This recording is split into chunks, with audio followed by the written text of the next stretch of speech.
Good morning everyone. History में आज हम पढ़ेंगे chapter number 2, from trade to territory. Trade होता है व्यापार करना, चीज़ों को खरीदना बेचना, ये सब ट्रेड में आता है। और टेरिटरी होता है कोई भी ज़मीन जिस पर हमारा अपना कंट्रोल हो। तो व्यापार करने से लेकर ज़मीन पर कंट्रोल करने तक द कंपनी इस्टेब्लिशेज पावर। कंपनी इस तरीके से अपनी पावर को इस्टेब्लिश करती है। इस चैप्टर में हम पढ़ेंगे ब्रिटिश टाइम पीरियड के बारे में, क्योंकि वही लोग यहाँ पर ट्रेड करने के लिए आए थे। धीरे धीरे उन्होंने अपनी पावर को इस्टेब्लिश किया और फिर पूरे भारत पर अपना साम्राज्य स्थापित किया।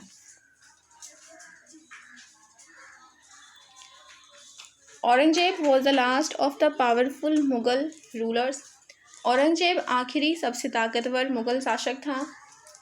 मुगल डायनेस्टी हमने 7th क्लास में भी पढ़ी थी। मुगल डायनेस्टी को बाबर ने इस्टेब्लिश किया था और जो लास्ट मुगल एम्पियर थे वो थे बहादुर शाह जाफ़र। लेकिन यहाँ पे ये बताया गया है कि जो औरंगजेब था वो सबसे आखिरी पावरफुल मुगल शासक था। He established control over a very large part of the territory. उसने यहाँ की जो ज़मीन थी उसके बहुत बड़े भाग पर अपना कंट्रोल इस्टेब्लिश किया। That is now known as India, जिसे आज भारत के नाम से जाना जाता है। आफ्टर हिज डेथ इन 1707 में उसकी डेथ के बाद Many Mughal governors and big zamindars began asserting their authority and establishing regional kingdoms. जो बहुत सारे मुग़ल गवर्नर्स थे जिन्हें सूबेदार कहा जाता था और बड़े बड़े ज़मींदार, उन्होंने अपनी पावर को दिखाना शुरू कर दिया और उन्होंने यहाँ की छोटी छोटी रियासतों पर अपना इस्टेब्लिश किया। As powerful regional kingdoms emerge in various part of India. और इस तरीके से भारत के डिफरेंट पार्ट्स में छोटी छोटी रियासतें उभर कर सामने आने लगी। ऐसा इसलिए हुआ था क्योंकि अब दिल्ली में कोई पावरफुल मुग़ल शासक बचा नहीं था।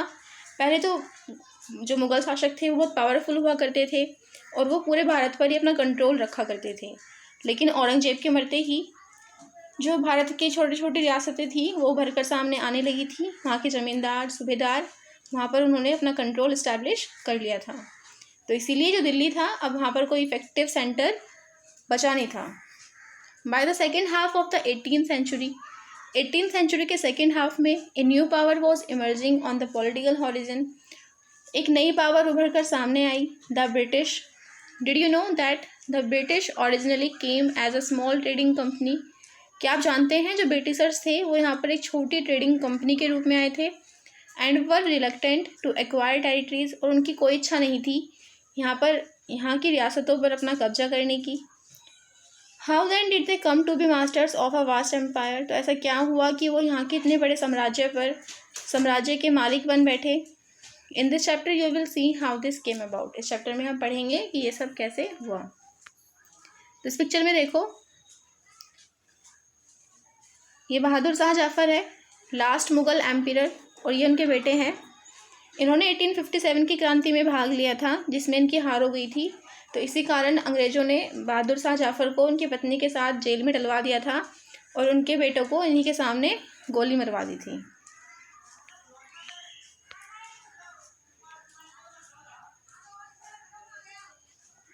ये मैप देखो, ये ब्रिटिश आइलैंड है ऊपर,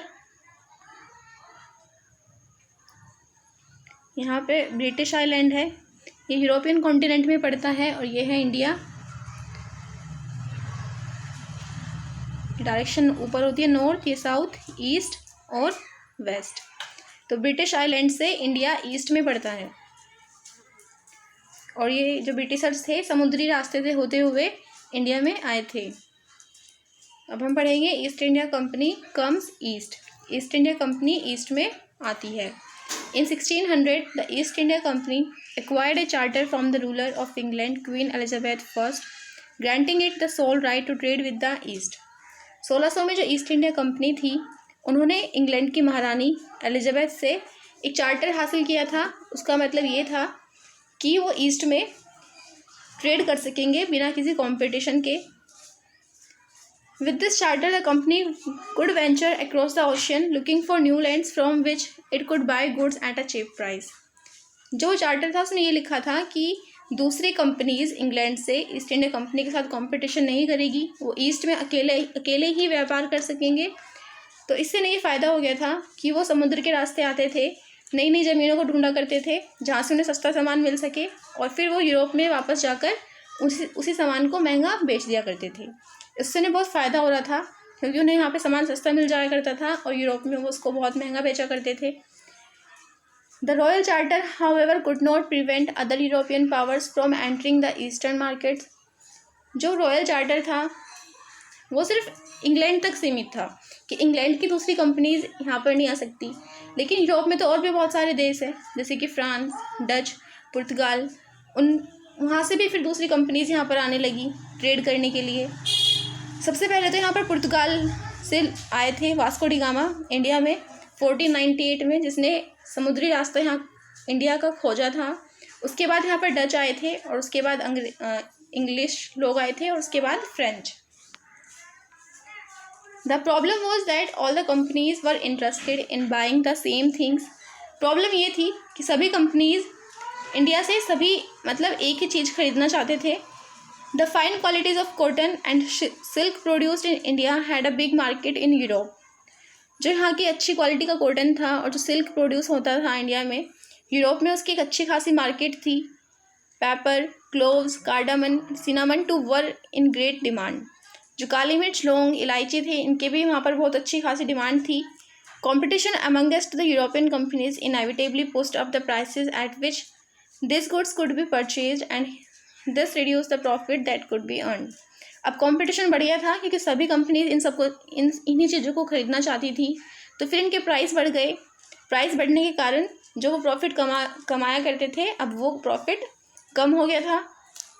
तो अब सिर्फ एक ही तरीका बचा था किसी भी कंपनी को फलने फूलने का कि वो किसी भी मतलब और दूसरी कंपनीज़ को एलिमिनेट कर दे, हटा दे। तो इसी वजह से 17th और 18th सेंचुरी के बीच में समुद्री जहाज़ों को समुद्र में ही डुबाया जाने लगा, रास्ते को ब्लॉक कर दिया गया और जो ट्रेड हुआ करता था अब वो हथियारों के साथ होने लगा था। और जहाँ पर वो ट्रेड किया करते थे, जहाँ पर उनके ऑफिस हुआ करते थे, वहाँ पर उन्होंने फोर्टिफिकेशन करना शुरू कर दिया। फोर्टिफिकेशन होता है किलेबंदी करना। This effort to fortify settlement and carry on profitable trade also led to intense conflict with local rulers. अब आप दूसरे देश से यहाँ पर व्यापार करने के लिए आए हो और कहीं दूसरी ज़मीन पर जाकर आप किलेबंदी करते हो, तो जो यहाँ के लोकल रूलर्स थे उन्हें ये चीज़ें पसंद नहीं आई थी, तो इसी कारण उनके बीच उनका झगड़ा होने लगा था। The company therefore found it difficult to separate trade from politics. तो इसी कारण जो कंपनी थी अब उनके लिए मुश्किल हो गया था अपने व्यापार को पॉलिटिक्स से अलग रखना। तो अब हम देखेंगे इसके बाद क्या हुआ। East India Company begins trade in Bengal. East India Company ने बंगाल में ट्रेड करना स्टार्ट किया। First English factory was set up on the bank of the river Hooghly in 1651। Hooghly जो नदी है बंगाल में है, तो 1651 में जो इंग्लिश फैक्ट्री थी वो यहाँ पर बनाई गई थी। This was the base from which the companies traded known at the time as factors operated. ये वो टाइम था जब इन व्यापारियों को फैक्टर्स कहा जाता था। The factory had a warehouse where goods for export were stored. इन फैक्ट्री में एक वेयर हाउस हुआ करता था जहाँ पर सामान को स्टोर किया जाता था एक्सपोर्ट करने के लिए। एक्सपोर्ट होता है सामान को बाहर भेजने के लिए। And it had offices where company official sat. और यहाँ पर ऑफिसेज हुआ करते थे जहाँ पर कंपनी के ऑफिसर्स बैठा करते थे। एज ट्रेड एक्सपेंडेड, जैसे जैसे व्यापार फैला, the company persuaded merchant and trader to come and settle near the factory. जो कंपनी थी उन्होंने व्यापारियों को मनाया कि वो फैक्ट्री के आसपास आकर बसे। By 1696 it begin building a fort around the settlement. और 1696 तक इन्होंने जो यहाँ की बस्तियाँ थी उसके आसपास किलेबंदी करना शुरू कर दिया। 2 years later it bribed Mughal officials into giving the company zamindari rights over 3 villages. और 2 साल बाद ही उन्होंने मुगल अफसरों को रिश्वत देकर उनसे 3 गांव जमींदारी के लिए खरीद लिए। उनमें से एक का नाम था कालीकटा, जो बाद में कलकत्ता के नाम से जाना गया और अब उसे कोलकाता के नाम से जाना जाता है। It also persuaded the Mughal emperor Aurangzeb to issue a farman granting the company the right to trade duty free. और इन्होंने जो औरंगजेब था उसको भी मना लिया था फरमान सुनाने के लिए कि जो कंपनी थी वो टैक्स फ्री व्यापार कर सकती थी। The company tried continuously to press for more concession and manipulate existing privilege. Company का सिर्फ एक ही उद्देश्य था कि वो कैसे भी करके ज़्यादा से ज़्यादा प्रॉफिट कमा सके जो औरंगजेब का फरमान था वो भी इसका ही एग्जाम्पल था। लेकिन जो एक औरंगजेब ने फरमान दिया था ये सिर्फ कंपनी के लिए था। जो दूसरे ऑफिसर्स थे, कंपनी के जो दूसरे ऑफिसर्स थे जो प्राइवेट व्यापार किया करते थे, उनको टैक्स चुकाना ही पड़ता था। This they refuse to pay, causing an enormous loss of revenue for Bengal. इसके बाद जो ऑफिसर्स थे उन्होंने भी मना कर दिया टैक्स चुकाने से, जिससे बंगाल को बहुत भारी नुकसान हुआ उसके रेवेन्यू में। How could the Bengal of nawab Murshid Quli Khan not protest. तो अब बताओ बंगाल के जो नवाब थे मुर्शीद कुली खान, वो भला प्रोटेस्ट क्यों ना करते। इस पिक्चर में दिखाया गया है जो समुद्र से जो नाव है उनसे सामान उतारते हुए यहाँ पर दिखा रखा है।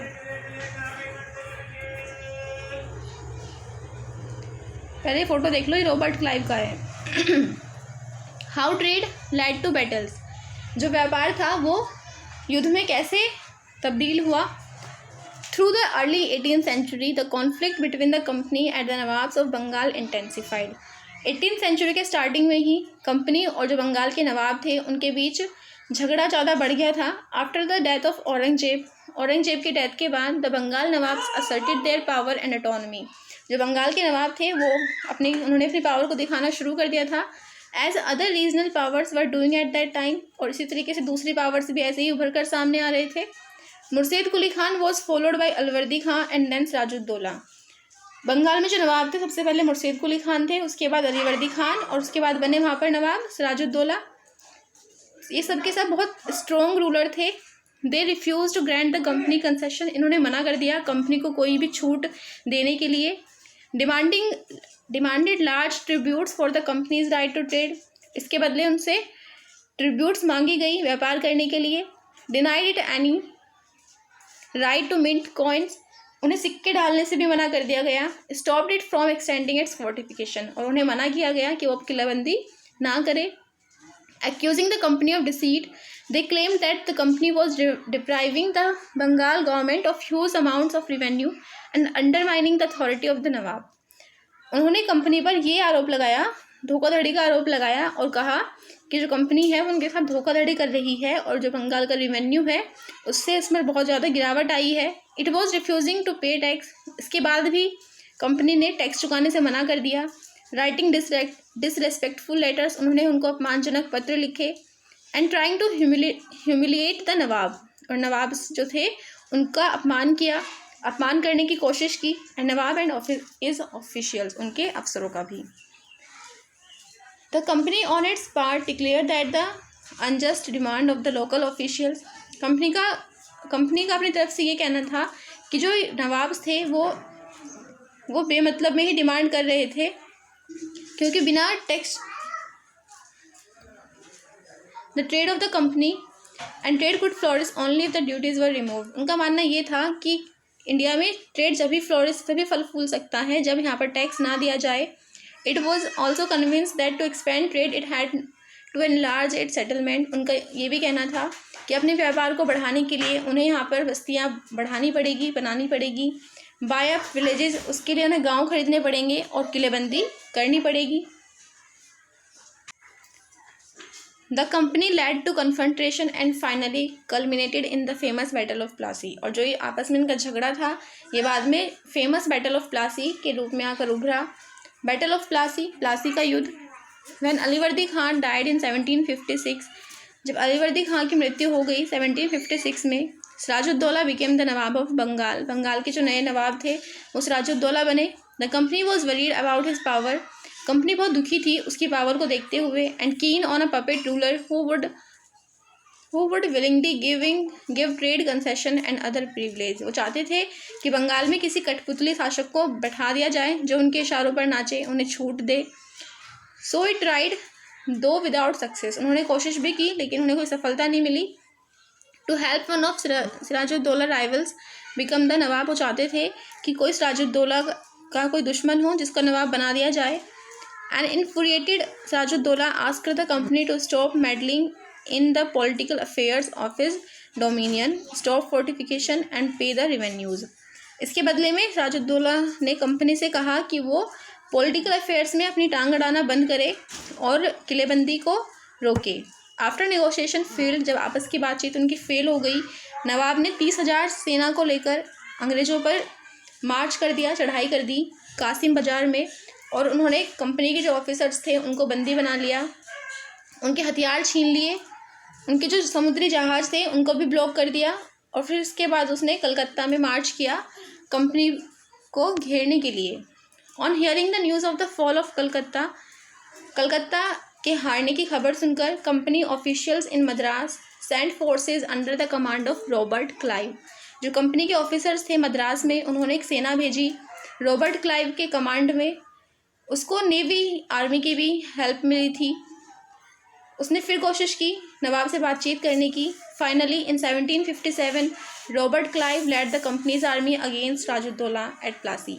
जब बातचीत सफल नहीं हो पाई तो 1757 में प्लासी में रॉबर्ट क्लाइव ने सिराजुद्दौला के खिलाफ युद्ध किया। One of the main reason for the defeat of the Nawab was that the forces led by Mir Jafar. इसमें नवाब की हार हुई थी और सबसे बड़ा कारण मीर जाफ़र था। मीर जाफ़र सिराजुद्दौला का कमांडर था, उसने युद्ध लड़ा ही नहीं था, वो युद्ध में गया ही नहीं था, इसलिए सिराजुद्दौला की हार हुई थी।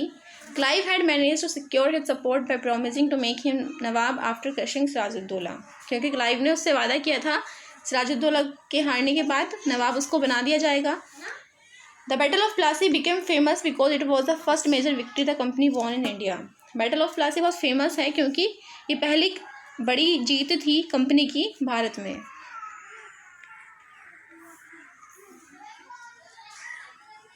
After the defeat at Plassey, Plassey में हारने के बाद सिराजुद्दौला वॉज एसेसिनेटेड। सिराजुद्दौला को मार दिया गया था, मीर जाफ़र को नवाब बनाया गया। The company was still unwilling to take over the responsibility of administration. Company को अभी भी कोई इच्छा नहीं थी प्रशासन को संभालने की। Its prime objective was the expansion of trade. उसका प्रमुख उद्देश्य यही था कि वो अपने व्यापार को फैला सके। If this could be done without conquest, अगर ये बिना किसी लड़ाई झगड़े के हो सकता था, through the help of local rulers, जो यहाँ के रूलर्स थे उन्हीं की हेल्प से, तो who were willing to grant privilege than territories need not be taken over directly. तो फिर उन्हें कोई ज़रूरत नहीं थी किसी भी टेरिटरी को डायरेक्टली अपने कब्जे में लेने की। Soon the company discovered that this was rather difficult. धीरे धीरे उन्हें लगा, कंपनी को महसूस हो गया था कि ये भी थोड़ा बहुत मुश्किल होने वाला है। For even the puppet nawabs were not always as helpful as the company wanted them to be. क्योंकि जो पपेट नवाब्स थे वो इतने हेल्पफुल नहीं थे कंपनी के लिए जितना वो चाहते थे। After all they had to maintain a basic appearance of dignity and sovereignty if they wanted respect from their subject. क्योंकि वो उनको भी एक डिग्निटी बनाकर रखनी थी अपनी जनता की नज़रों में। What could the company do, अब कंपनी क्या कर सकती थी। वैन मीर जाफ़र प्रोटेस्टेड, जब मीर जाफ़र ने भी प्रोटेस्ट करना शुरू कर दिया, the company deposed him and installed Mir Qasim in his place. तो कंपनी ने उसको हटा दिया और उसकी जगह पर मीर कासिम को नवाब बना दिया। वैन मीर कासिम कंप्लेंट, जब मीर कासिम ने शिकायत की तो फिर दोबारा युद्ध हुआ, बैटल ऑफ बक्सर 1764 में, जिसमें फिर से अंग्रेज़ों की जीत हुई। फिर दोबारा मीर जाफ़र को नवाब बनाया गया, लेकिन इस बार नवाब को 5 लाख रुपए एक महीने में कंपनी को देने थे। It wanted more territories and more revenues. By the time Mir Jafar died in 1765 the mode of the company had change. जैसे ही 1765 में मीर जाफ़र की मृत्यु हुई तो जो कंपनी थी उसका मूड चेंज हो गया था। Having failed to work with puppet nawabs, वो कठपुतली नवाब के साथ काम करने में सफल नहीं हो पाए थे। क्लाइव ने डिक्लेयर कर दिया था, we must indeed become nawabs ourselves, अब हमें खुद ही नवाब बनना पड़ेगा। Finally in 1765 the Mughal emperor appointed the company as the diwan of the province of Bengal. Finally आखिरकार 1765 में जो मुगल शासक थे उन्होंने कंपनी को ही बंगाल का दीवान घोषित कर दिया था। The diwani allowed the company to use the vast revenue resources of Bengal. इसका मतलब ये था कि कंपनी के हाथों में या बंगाल के सारे रिसोर्सेज उसके हाथ में आ गए थे। This solved a major problem that the company had earlier faced. अब इसकी वजह से उनकी जो प्रॉब्लम थी वो सोल्व हो गई थी जो उन्होंने पहले फेस की थी। From the early 18th century its trade with India had expanded but it had to buy most of the goods in India with gold and silver imported from Britain. जब ये लोग पहले इंडिया में व्यापार किया करते थे तो वो यहाँ से जो सामान खरीदते थे वो सोने और चांदी के बदले में खरीदा करते थे। This was because at this time Britain had no goods to sell in India. ऐसा इसलिए था क्योंकि ब्रिटेन के पास ऐसा कुछ था ही नहीं जो वो इंडिया को बेच सके। The outflow of gold from Britain slowed after the battle of Plassey. अब बैटल ऑफ प्लासी के बाद ब्रिटेन ने इनको सोना देने से मना कर दिया था and entirely stopped after the assumption of diwani. और इसके बाद दीवानी मिलते ही फिर तो ये मतलब गोल्ड मिलना इनको बिल्कुल ही बंद हो गया। Now revenue from India could finance company expenses. This revenue could be use to purchase cotton and silk textile in India, maintain company troops and meet the cost of building the company fort and office at Calcutta. अब कलकत्ता की दीवानी इनके हाथ में आ गई थी, तो इसी वजह से जो रेवेन्यू उसको बंगाल से मिलता था वो यूज़ करते थे यहाँ से ट्रेड करने के लिए, अपनी सेना का ध्यान रखने के लिए और अपना पूरा खर्चा पानी चलाने के लिए। द नवाब कंप्लेंट्स, इसमें ये बताया गया है कि जो नवाब थे उनकी हमेशा ये शिकायत रहती थी कि जब अंग्रेज़ शुरू में भारत में आए थे तो बहुत मतलब वो हमेशा उनसे उस टाइम तो वो उनसे हमेशा डिमांड किया करते थे, मतलब बहुत काइंडली रिक्वेस्ट किया करते थे कि हमें ये चीज़ दे दो। लेकिन बाद में उन्होंने फिर क्या कर दिया था, उनके ऊपर ही रूल करना स्टार्ट कर दिया था। तो ये चीज़ नवाब की हमेशा शिकायत रहा करती थी। कंपनी ऑफिशियल्स बिकम नवाब्स, जो कंपनी के ऑफिसर्स थे वो नवाब्स कैसे बने। What did it mean to be nawabs, nawab होने का मतलब क्या था। It mean of course that the company acquired more power and authority, इसका मतलब था कि कंपनी के पास अब ज़्यादा पावर आ गई थी, अथॉरिटी आ गई थी। But it also mean something else, लेकिन इसका एक और मतलब था। Each company servant begins to have vision of living like nawabs, जो कंपनी के सर्वेंट्स थे उनका एक सपना था कि वो नवाब की तरह ठाट बाट में जी सके। After the Battle of Plassey, the actual Nawabs of Bengal were forced to give land and vast sum of money as personal gift to company officials. Battle of Plassey के बाद जो एक्चुअल नवाब थे बंगाल के, उन्हें कंपनी के अफसरों को पैसे देने पड़ते थे, गिफ्ट्स देने पड़ते थे। Robert Clive himself amassed a fortune in India, Robert Clive का भी भारत में आते ही उसका भाग्य चमक उठा था। He had come to Madras from England in 1743 at the age of 18। वो मद्रास में चेन्नई के नाम से अब जाना जाता है। वो इंग्लैंड से आया था 1743 में, जब उसकी उम्र 18 साल थी। 1767 में जब वो इंडिया से गया, his Fortune was worth 4,01,102 euros.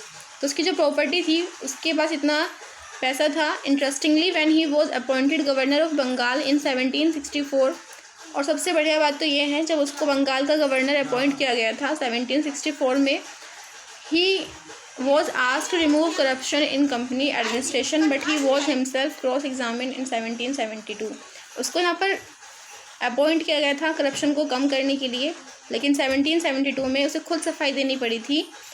इतनी सारी प्रॉपर्टी जो उसने अपने नाम कर ली थी उस चीज़ को लेकर। ऑल्दो ही वॉज एक्विटेड, वैसे वो इस अपराध से बरी हो गया था, but he committed suicide in 1774, लेकिन 1774 में उसने आत्महत्या कर ली थी। However not all company officials succeeded in the making money like Clive, वैसे दूसरे जो अफसर्स थे वो क्लाइव की तरह पैसा नहीं कमा पाए थे। Many died and early death, बहुत से लोग तो बहुत ही कम उम्र में मर जाया करते थे इंडिया में, बीमारी के कारण या युद्ध के कारण। And it would not be right to regard all of them as corrupt and dishonest, और ये कहना सही भी नहीं होगा कि वो सभी लोग करप्टेड थे या बेईमान थे। Many of them came from humble background, उनमें से बहुत से लोग तो बहुत बेकार बैकग्राउंड से आते थे, और उनकी सबसे बड़ी इच्छा यही होती थी कि वो इंडिया में आकर अच्छा खासा पैसा कमा सके ताकि वो ब्रिटेन में जाकर अच्छी खासी कंफर्टेबल लाइफ जी सके। Those who manage to return with wealth led flashy lives and flaunted their rich, जो यहाँ से बहुत धन दौलत लेकर जाया करते थे वो वहाँ पर ठाट बाट से अपना जीवन जिया करते थे। देवर कॉल्ड नबोब्स, और उन्हें वहाँ पर नबोब्स कहा जाता था। And anglicised version of the Indian word nawab, जो नवाब का ही एक इंग्लिश वर्जन था। They were often seen as upstarts and social climbers in British society, जो ब्रिटिश समाज था वहाँ पर इनको मतलब बहुत जल्दी अमीर बनने वाले के रूप में देखा जाता था। एंड वर रिडिक्यूल्ड और made fun of in plays and cartoons, और कार्टून्स में, नाटकों में इन लोगों का मजाक बनाया जाया करता था। कंपनी रूल एक्सपेंड्स, कंपनी अपने शासन को कैसे एक्सपेंड करती है, कैसे फैलाती है। If we analyse the process of annexation of Indian states by the East India company from 1757 to 1857, certain key aspect emerge. अगर हम एनालाइज करें इंडियन ईस्ट इंडिया कंपनी का रूल 1757 से लेकर 1857 तक, कुछ की उभर कर सामने आती है, जैसे कि company rarely launched a direct military attack on an unknown territory. जैसे कि कंपनी ने कभी किसी भी अनजान देश पर, अनजान जगह पर कोई मिलिट्री अटैक नहीं किया था। Instead it use a variety of political, economical and diplomatic method to extend its influence before annexing an Indian kingdom. इसके बदले उन्होंने वहाँ पर राजनीतिक, इकोनॉमिक मतलब व्यावसायिक और राजनीतिक तरीके से वहाँ पर अपना अधिकार जमाने की कोशिश की थी। मतलब ये था कि उन्होंने डायरेक्टली मिलिट्री अटैक नहीं किया था, दूसरे हथकंडे अपनाए थे उसको, किसी भी रियासत को अपने कब्जे में लेने के लिए। After the battle of Buxar 1764 में बैटल ऑफ बक्सर के बाद company appointed residents in Indian states. Company ने अपने कुछ रेजिडेंट्स अपॉइंट कर दिए थे इंडियन स्टेट्स में। They were political of commercial agent and their job was to serve and the further interest of the company. उनका काम था कि वो कंपनी के इंटरेस्ट को लेकर काम करे। Through the residents the company officials began interfering in the internal affairs of Indian states. ये लोग जो यहाँ के लोकल रूलर्स हुआ करते थे, उनके काम में इंटरफेयर किया करते थे। वो कोशिश करते थे ये देखने के भी कि अगला शासक कौन बनेगा, और इस तरीके से उनके पास अपनी कोई सेना रखने का भी अधिकार नहीं था। और अगर किसी भी स्टेट को अपनी सुरक्षा के लिए किसी सेना की हेल्प चाहिए होती थी तो वो ब्रिटिशर्स ही, कंपनी ही उनको सेना प्रोवाइड कराती थी। इसके बदले में जो यहाँ के रूलर थे उनको कंपनी को कुछ पैसे देने पड़ते थे, और अगर कंपनी वो पैसे अगर वो राजा कंपनी को पैसे ना दे पाए तो फिर कंपनी उनसे उनकी रियासत का कुछ हिस्सा अपने कब्जे में ले लिया करती थी। तो इस तरीके से कंपनी ने अपनी होशियारी से यहाँ के लोगों को, यहाँ के जो शासक थे उन पर अपना कंट्रोल इस्टेब्लिश किया। Thank you.